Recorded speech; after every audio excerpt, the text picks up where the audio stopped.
famous marquee club in London. I'd like to welcome Enuff to the show and to London. Okay.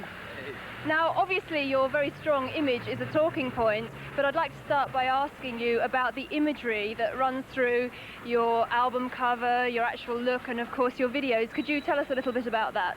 Well, the imagery is that we use the peace sign, and we dress real colorful because the peace sign looks cool. It means cool things. We need it now more than ever.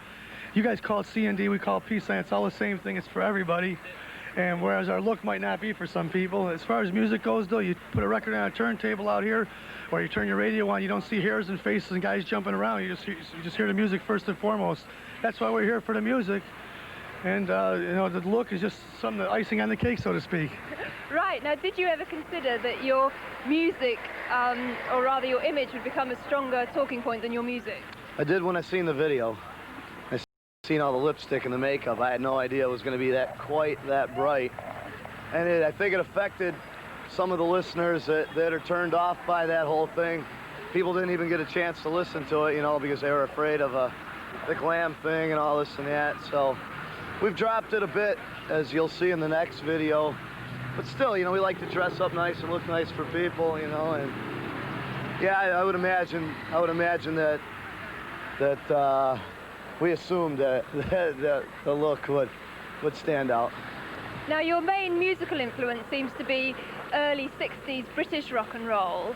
Could you just melodic rock and roll. It's a lot of it happens. It's coincidental that it's 60s, but yeah, you know, it's like British stuff is cool. As you know, over in America, everybody's doing the same thing, and everybody's emulating the West and East Coast, and it's just all this heavy metal thing, and so nobody seemed to be doing what we were doing, and you want to call it British or whatever you want to call it. I call it just rock and roll music with melodies.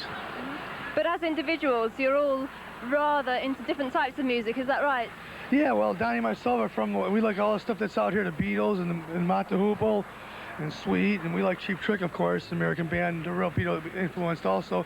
Whereas Vik and Derek, them guys are into like the Hanoi Rocks, old Van Halen type thing. So we're just putting all the best elements of the 60s, 70s, and 80s together for the 90s. And the peace sign's not very original, but it's something that we sort of got away from a little bit, and we thought we'd bring it back again.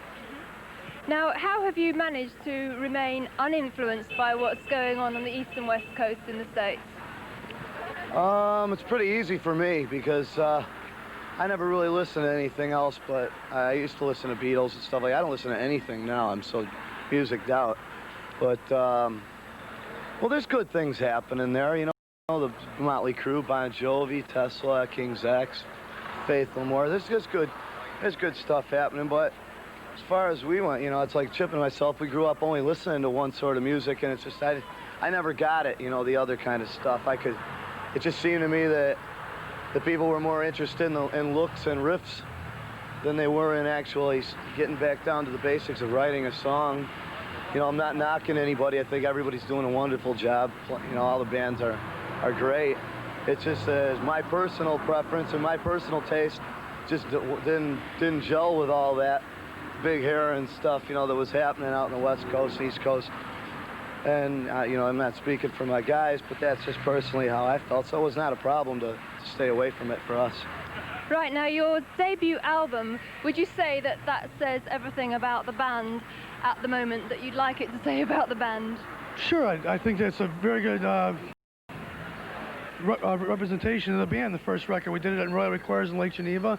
We produced the record ourselves, so we wrote the songs ourselves. I mean, the record company, Atco Records and Derek Showman, didn't question our musical integrity. They said, you guys wrote some good songs here. We gave them 80 songs in a demo tape, and they said, okay, we'll pick these 10 for the record. And we got to do everything our own way, so you can't really complain. Where nowadays a lot of bands, they get a record deal, and right away they're assigned a producer, you know, or somebody that's going to oversee the record. We get to do things our way, and I think that's really cool because we know we should sound like better than anybody else does. Right, and Donnie, can I ask you, in future, do you think you'll become more serious? Oh, much more matured musically, yeah. I hope that, personally, I don't get more serious. I like to be a funny guy, you know, it's kind of my thing. Right, now we're just going to arrive at the club now, so could you tell me how you feel about playing at this world-famous venue? And I can't obviously wait. There's a lot of kids waiting to see you. I can't wait. Rock and roll. Okay, now we're going to see your new video, Fly High Michelle, in a few weeks' time. But Chip, if you could get us into your current video. Our current video that's out here right now is called Get High on a New Thing. And whatever trips your trigger, that's what it's for. It's for everybody in the UK, everybody around the United States of America. Whatever turns you on, that's the new thing. Yeah. So here's our video signing off here at the marquee where history's being made tonight, not to be egotistical. God bless everybody out here. Cheers, and this is New Thing by Enuff's Enough.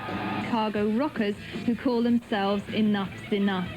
Lead vocalist Donnie Vie and bassist Chip's Enuff still collaborate on the hummable kind of hard-hitting tunes that launched the band's well-received '89 self-titled debut album. Lead guitarist Derek Frigo and drummer Vik Foxx still make their major contributions to Enuff's command of melody and might.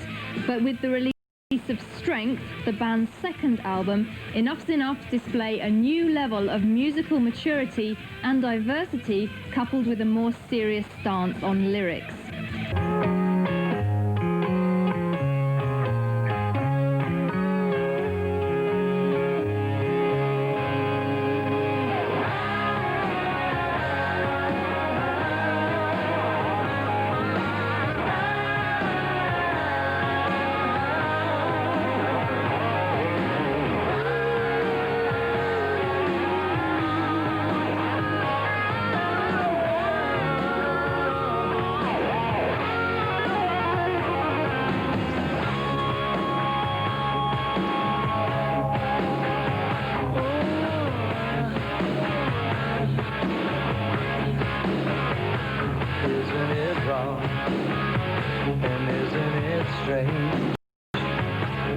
That a man comes by the color of his face. Isn't it time we've drawn the line and decided to become a human race? Yeah. Behind that mother's eyes, what makes you man so tired? They don't care if everybody lives or dies. Give him some love. Give him some love. It's your tractor.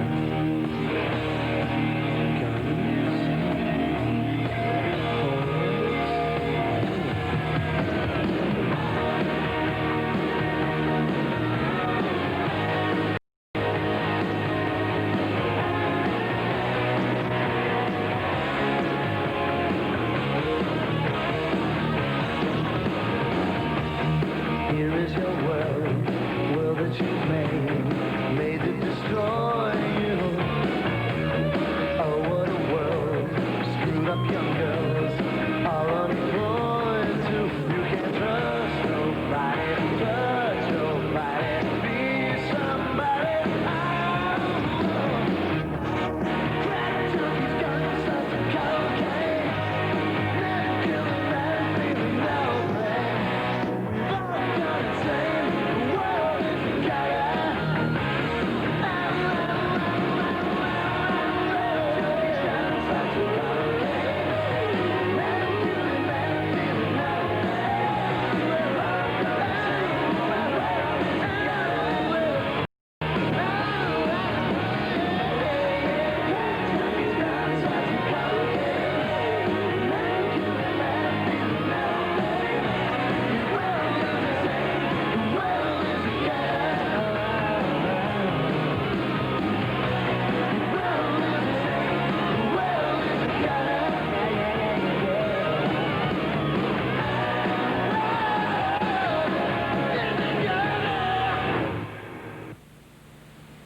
But we're here right now in California doing our thing and making a record, and we're doing something right. Today I wanna send the papers, tomorrow gonna blow it out. They almost show the neighbors, I finally had enough of living on paper money, and the paper ain't thick enough to pay the price of love and something I just don't seem to know. Hollywood to be my merry-go-round in this hot, stone-cold world. It's got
Chicago rockers Enuff's Enuff have recently completed a successful UK tour to promote their highly acclaimed second album, Strength.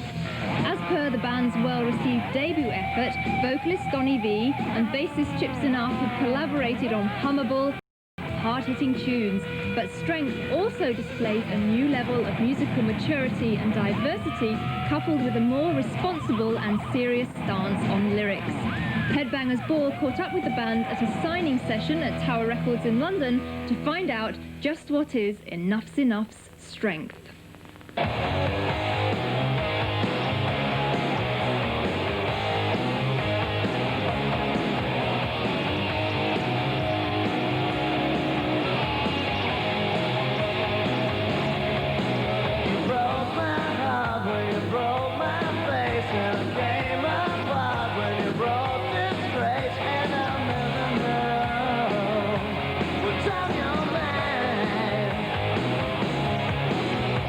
When we first came out, we did have a lot of makeup on and a lot of lipstick, but it wasn't our choice. We showed up at the video at 7 o'clock in the morning. We had a guy who works with Paul Abdul and Boy George throwing stuff on us. So, after 7:30, we looked at ourselves and said, man, we wish we woke up in the morning looking this good. Then we realized that a lot of people out there were listening with their eyes instead of their ears. We are a song band, we think. We'd like everybody to take attention to our songs. We do have a look and a character. And with MTV, 50 million people a day watching it, it's real important to go out there and have an image and a look. But first thing is songs, and when you put a record on a turntable or a tape on, you don't see faces and hairs and guys jumping around, you just hear the music.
Strength. I think that what was the difference between this record and the first record was that the first record we just played live. It was actually a live record. It was all Donnie and I's our greatest hits for the last 8 years. And this record, we toured for 10 months extensively around the United States, and then we got a chance to actually sit down and write another record. We got a chance to develop our characters a little bit more too, and define them. And you mature, as you progress. But it's basically all that's happened. We matured. We got a few more chest hairs.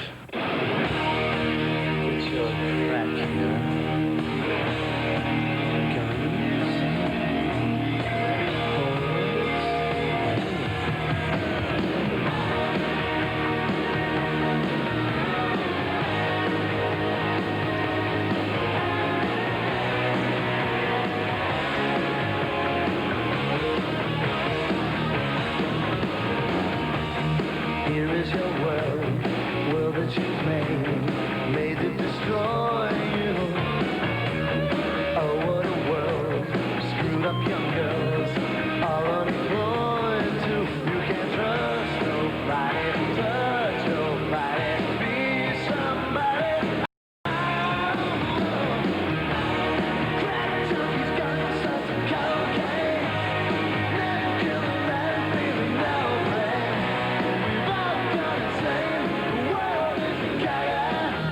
I think we took a lot of risks with this album because the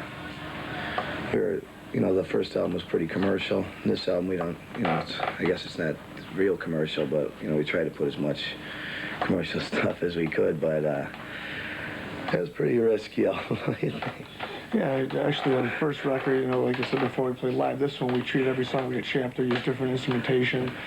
We played everything on the record. There's no synthesizers or sequencers or things on the record. It's just us guys playing our instruments, except for the fact that Johnny Frigo, Derek's father, played violin. We played everything ourselves. So. Yeah, there's a lot of different instruments on the album. Pretty woman, drive me out of my head. She said a lot of things she should not have said, and I know the feelings for her in my part of it. 'Cause now we're sleeping and sacrifice. Time has taken so long, our love, and there is no magic in it left. And the only words that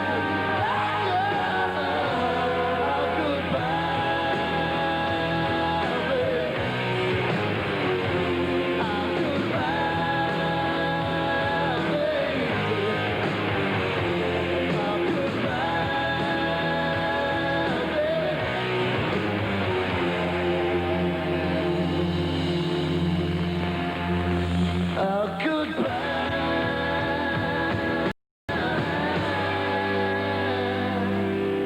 baby. Hollywood was actually written about a woman that we met on the road who tripped our trigger. His trigger. Today I wanna send the pavements, tomorrow gonna blow it out. They all show the neighbors, I finally had enough of living on paper money, when the paper ain't thick enough to pay the price of love and something just don't seem enough. Hollywood just be my merry-go-round in this hot stone cold world. It's got my feet on the ground, and all the seasons taste bad in my mouth, and it's got me down. Hollywood's just The whole record is not from any one of our personal points of views, you know, in particular. You know, it's just things that everybody deals with, everyday things. isn't it wrong? And isn't it strange that a man comes by the color of his face? Isn't it time we've drawn the line and decided to become a human race? Yeah, behind that mother's eyes. What makes a man so tired? They don't care if everybody lives his life. Give him some love. Give him some love. We are fans before rock stars, and I remember the days like I remember back in '75, '76 at the Aragon Ballroom in Chicago, and we're just waiting for Brian May and the guys in Queen to walk out of the dressing room, me and 500 other kids, and Brian walked out and looked over and pointed to all the kids, and they go, "Hey, he's looking at me, see him?" And I've always been a fan, I always will be. I think that's what gives us an edge and sets us apart from a lot of the groups out there, because we're in it for the music and for the fans, and that's what it's about.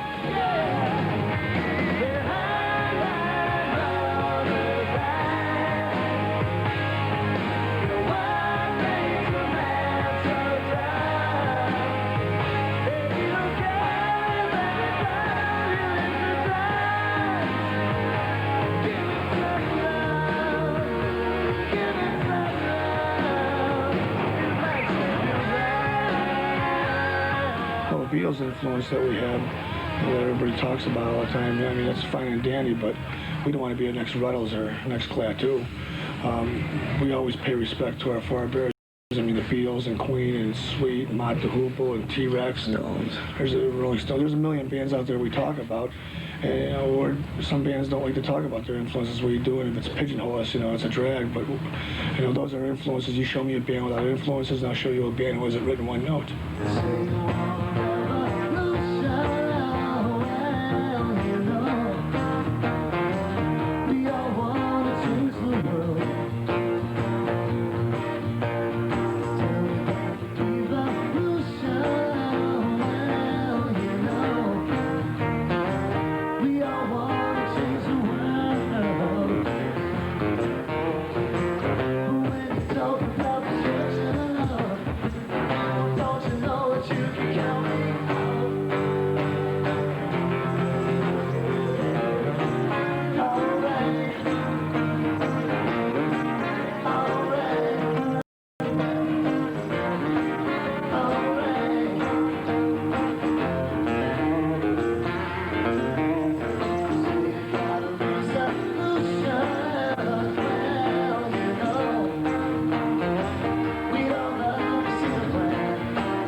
coming back here in November, but the reason we couldn't stay, we were supposed to start a tour with Mr. Big and with Throbs, and we were told that we could only play a half an hour, so we thought it wasn't fair to the fans for us to come over and play for just a half an hour. We have 2 records, 27 songs released out here. I thought it was in our best interest to wait, and then my manager, Bob Brigham, said, look, we got some time off, let's go out there, play, we'll do 9, 10 dates, and then we can come back home and start the Nelson Tour. We start the Nelson Tour on the 23rd of this month. We'll go back on tomorrow, as a matter of fact, and on Thursday we start the Nelson Tour. We'll be out with them until September.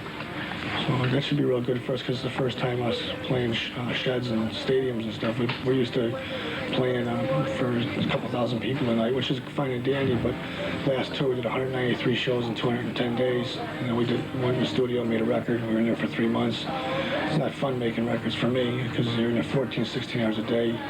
You can only have so many friends over in the studio. You have to stay focused. So it's really good that we get a chance to go out and play for a lot of people and reach a wider audience.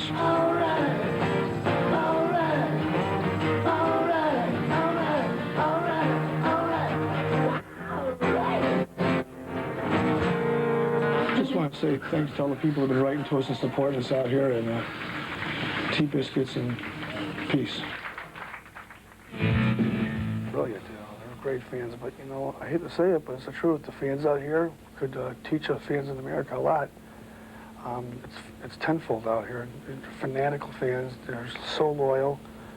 I mean, Vic and I haven't slept in 2 days at all, not one wink. I was up at Kensington Park Hotel all night with like 45 fans, piling a little hotel room. And that's what it's about, a lot of rock bands that come into your town, and you're there for 24 hours a day. But theoretically, you're only with the people for 3 or 4 hours. You got your 2 hours of a show and an hour of sign autographs and hang out and take pictures. And we pull up at these shows, and there's kids out in front there for days waiting for us to come in. All they want to do is shake Vik Foxx's hand or talk to Frigo or, give Donnie Vie a kiss. So I think that's, we're for the people. And I always say that we're going to be, or we are, one of the most accessible bands in rock and roll. And fans are first and foremost, always.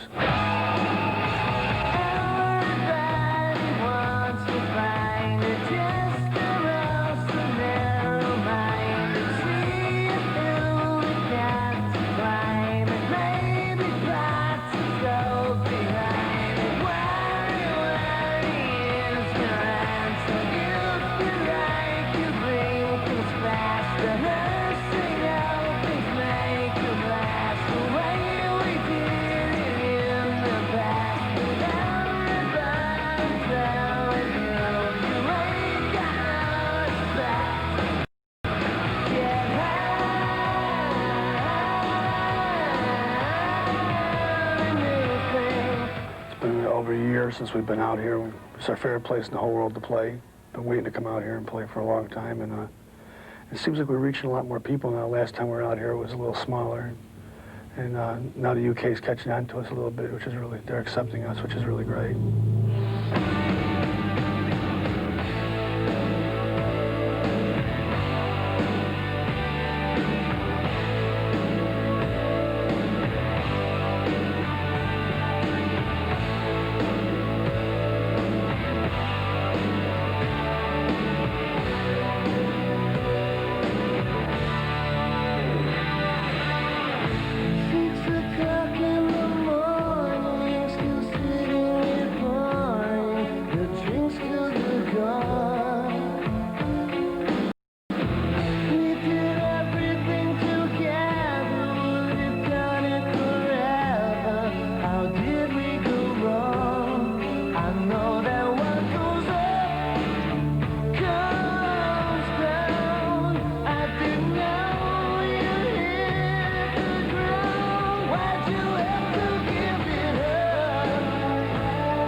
First video did brilliant for us. It was #1 on MTV in the States, and it was in the top 10 in the call-in for months and months and months, and really helped establish the band. And we used the same director on the first one as the second one we had. We came out here and got English guys too. got Ralph Seaman and Benji Howe from Zinc to do our videos. And I want to say they helped us because millions of people got a chance to see them, but in the same way it hurt us a little bit too because the videos didn't really show the band the way we really are. They were the first one was colorful and happy, and Fly Michelle really was like a sad video. Us guys playing on clouds and stuff. It was pretty wild. We couldn't get insurance. They had helicopters. They had these little strings coming down. They put on Donnie and me so we'd float up in the sky. At first they wouldn't let us do it, and then we just said, forget about insurance, let's just do it. It was only going to pick us up 20 feet off the ground. But they were good videos.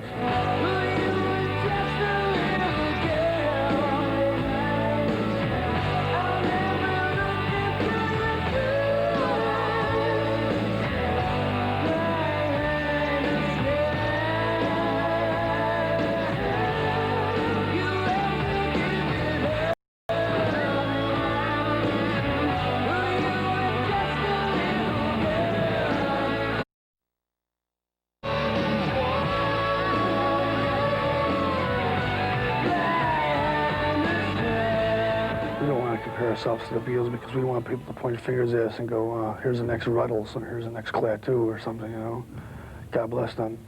I think that we're one of them bands that always pays respect to, our idols. And if it wasn't for them bands, we wouldn't be here right now. And that's the case with everybody else that's out there also, I think. I can't stand when I see a band say, listen, I don't listen to rock and roll, I listen to Mozart, my time off, and Tchaikovsky and stuff. That's not fair. You should always pay respect to your forebears. And, if it gets us in trouble and pigeonholes us, well, we're just showing our influences. And you show me a band without influences, I'll show you a band that wasn't written one note. I won't show you a band.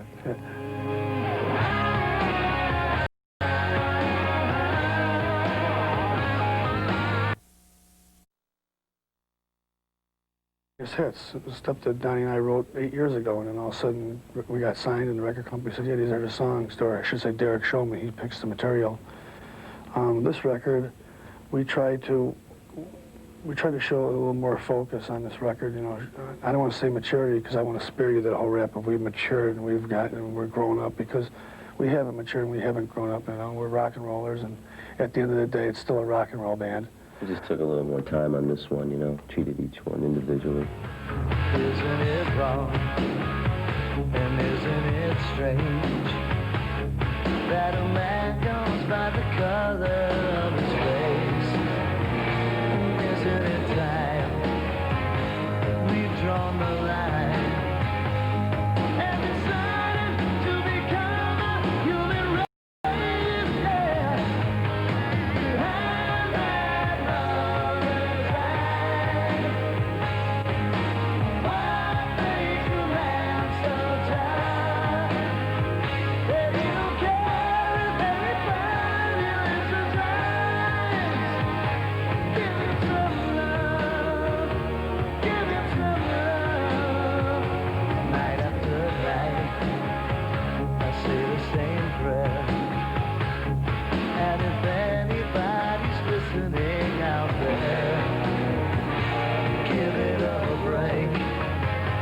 I'll give and take.